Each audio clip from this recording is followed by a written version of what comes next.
তুমি যে বারবার জন্ম নেবে ঠিক করেছো, কি পারপাসে, কেন, কি তোমার ব্যক্তিগত কি মনে হয়? মুক্তির জন্য। এক্স্যাক্টলি, মুক্তিটা কিভাবে পাবে?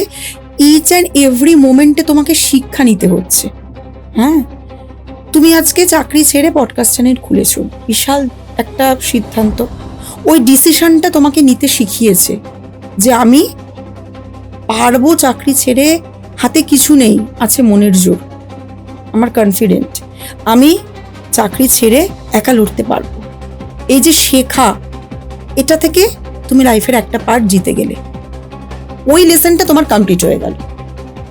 নেক্সট জন্মে এই লেসনটা নিয়ে তোমাকে আর পড়তে হবে না, মানে ওই বইটাকে আর পড়তে হবে না। আবার কোত্থেকে পড়তে হবে? যেখান থেকে শেষ করবে সেখান থেকে। আমরা প্রত্যেকটা চ্যাপ্টার, প্রচুর বই ধরিয়ে দিয়েছে হাতে, পুরো বইটা কমপ্লিট শুধু করা না, কমপ্লিট করে লেসন নিয়ে এমনই লেসন নেব আর ওই বইটা পড়তে হয় না। ওই জায়গায় যেদিন পৌঁছাবো সেদিন ওই চ্যাপ্টার কমপ্লিট।